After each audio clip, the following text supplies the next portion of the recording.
102 सीटों पर पहले चरण का मतदान संपन्न हो चुका है। 62.37% मतदान के साथ देश की जनता ने लोकतंत्र के पर्व की धीमी शुरुआत की है। पिछली बार की तुलना में ज्यादातर इलाकों में कम वोट पड़े हैं। आंकड़े जो सामने आ रहे हैं वो किसी भी लिहाज से शुभ संकेत नहीं। इन आंकड़ों के सियासी मायने अपनी जगह हैं, लेकिन कहना पड़ेगा हर किसी ने अपने मताधिकार का इस्तेमाल नहीं किया। कारण जो भी हो, गर्मी, उदासीनता या फिर कुछ और, सच्चाई ये है वोटिंग कम हुई और कम वोटिंग के भी राजनीति में मायने निकाले जाते हैं। अब इस समय हर कोई बता रहा है कि कहां कितना वोट पड़ा है, कहां ज्यादा वोटिंग हुई है, कहां सबसे कम मतदान देखने को मिला। लेकिन एक कदम आगे बढ़ने की कोशिश करते हैं। पूरी तरह सही होने का दावा नहीं करते, लेकिन सारे आंकड़े और उससे निकलने वाला वोटिंग पैटर्न जरूर समझा सकते हैं। पहले चरण में यूपी की 8 सीटों पर वोटिंग हुई। कई बड़ी सीटों पर कम मतदान देखने को मिला। बात चाहे कैराना की हो या फिर मुजफ्फरनगर की, रामपुर की हो या फिर सहारनपुर की, हर जगह एक अंदाजा जरूर लगाया जा सकता है कि बढ़त किसकी चल रही है, बीजेपी वाले या इंडिया वाले।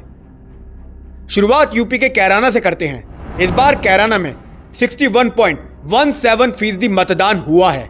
2019 में यह आंकड़ा 67.41% था, यानी कि इस बार 6% के करीब की गिरावट आई है।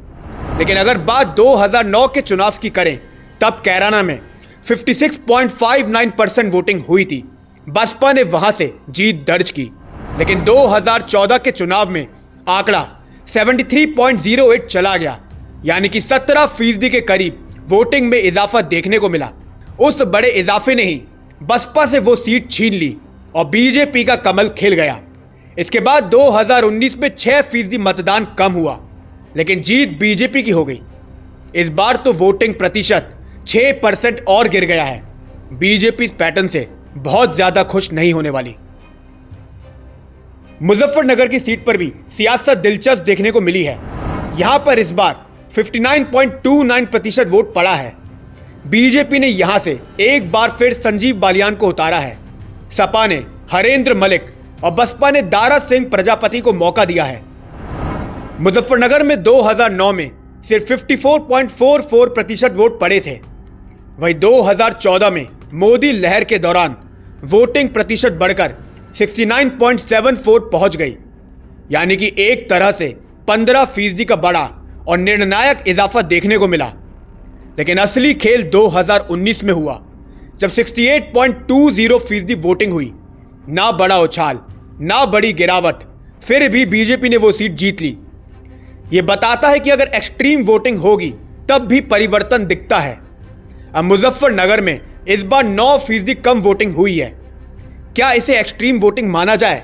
अगर हां, तो बीजेपी के लिए बड़ी सिरदर्दी होने वाली है। यूपी की ही एक और सीट का विश्लेषण करते हैं। सहारनपुर में इस बार 65.95% मतदान हुआ है। बीजेपी ने सीट से फिर राघव लखनपाल को मौका दिया।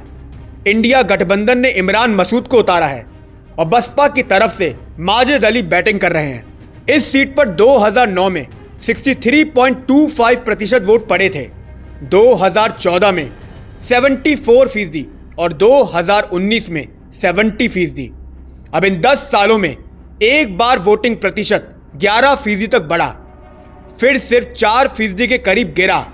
लेकिन हर बार बीजेपी ने यह सीट निकाल ली।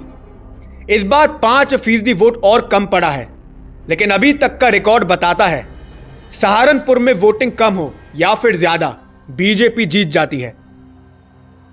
अब अगर यूपी से बाहर चलें तो राजस्थान में भी एक ट्रेंड बीजेपी की नींद उड़ाएगा। 5 लोकसभा चुनावों का डेटा हमने खंगाला है। जब जब राजस्थान में वोटिंग कम हुई, कांग्रेस को इसका फायदा हुआ। इस बार राज्य में 57.87% मतदान हुआ है। पिछले चुनाव में यह आंकड़ा 63.71% था। यह बताने के लिए काफी है वोटिंग पैटर्न जरूर इंडिया गठबंधन को कुछ सीटों पर उम्मीद दे रहा है। एक ट्रेंड यह भी समझ में आता है कि इस बार हर उस जगह पर वोटिंग कम हुई जहां बीजेपी मजबूत है। बिहार और उत्तर प्रदेश इसका सबसे बड़ा उदाहरण है। अब जानकार इसे अलग नजर से देखते हैं। ऐसा मुमकिन है कि मोदी की 400 प्लस गारंटी ने बीजेपी समर्थकों को उदासीन बना दिया हो। वो वोटिंग करने के लिए बाहर ना निकले हों। नहीं भूलना चाहिए, 2004 में बीजेपी के शाइनिंग इंडिया कैंपेन की भी वही हालत हुई थी। नमस्कार।